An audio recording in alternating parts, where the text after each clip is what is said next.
Vamos imaginar o seguinte cenário.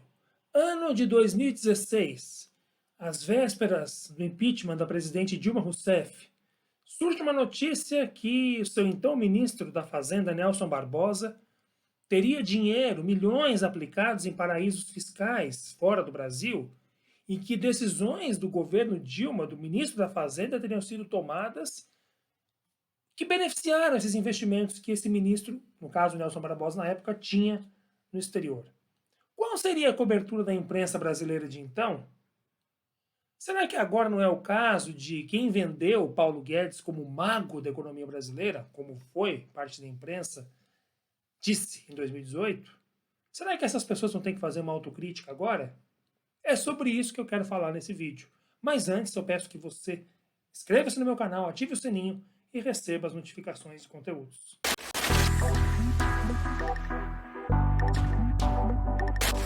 Paulo Guedes foi vendido como o super-ministro de Jair Bolsonaro. O próprio candidato, ainda Jair, falava que Guedes era o posto Ipiranga. Qualquer coisa que fosse perguntada a ele, ele poderia responder tranquilamente.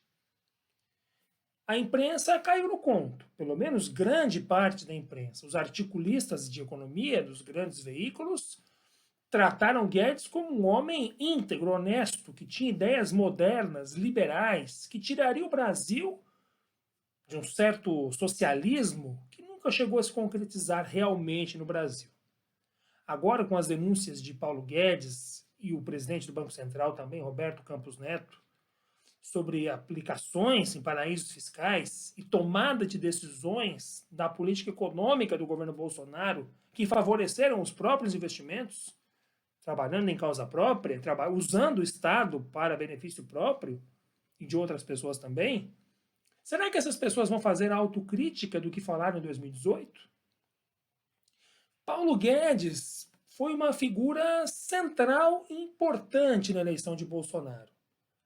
O mercado financeiro, a imprensa, utilizaram a imagem de Paulo Guedes para limpar a barra de Jair.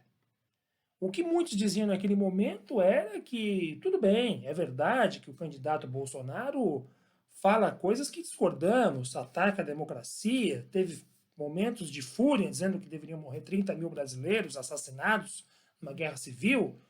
Tudo bem que fez apologia a um torturador no discurso do voto a favor do impeachment da presidente Dilma, mas ele tinha Paulo Guedes ao seu lado. Paulo Guedes iria ser o homem forte do governo, não iria dar oportunidade para Jair Bolsonaro ter arroubos autoritários. Quase 3 anos depois do início do governo de Bolsonaro, sabemos que não é bem isso que aconteceu.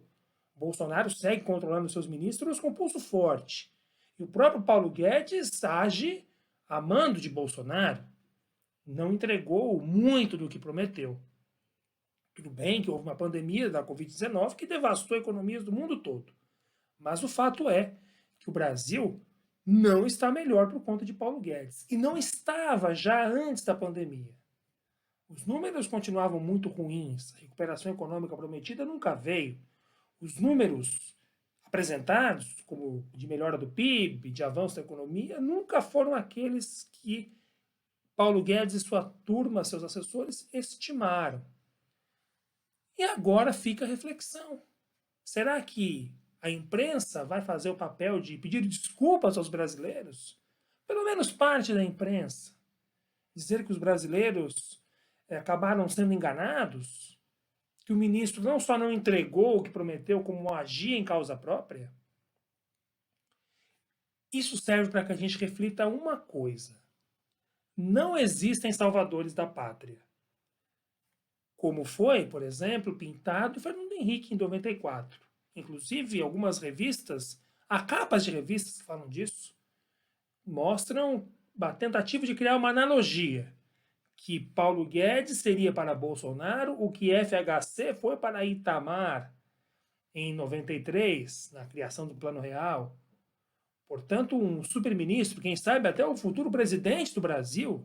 Chegaram até manchetes que falaram sobre isso.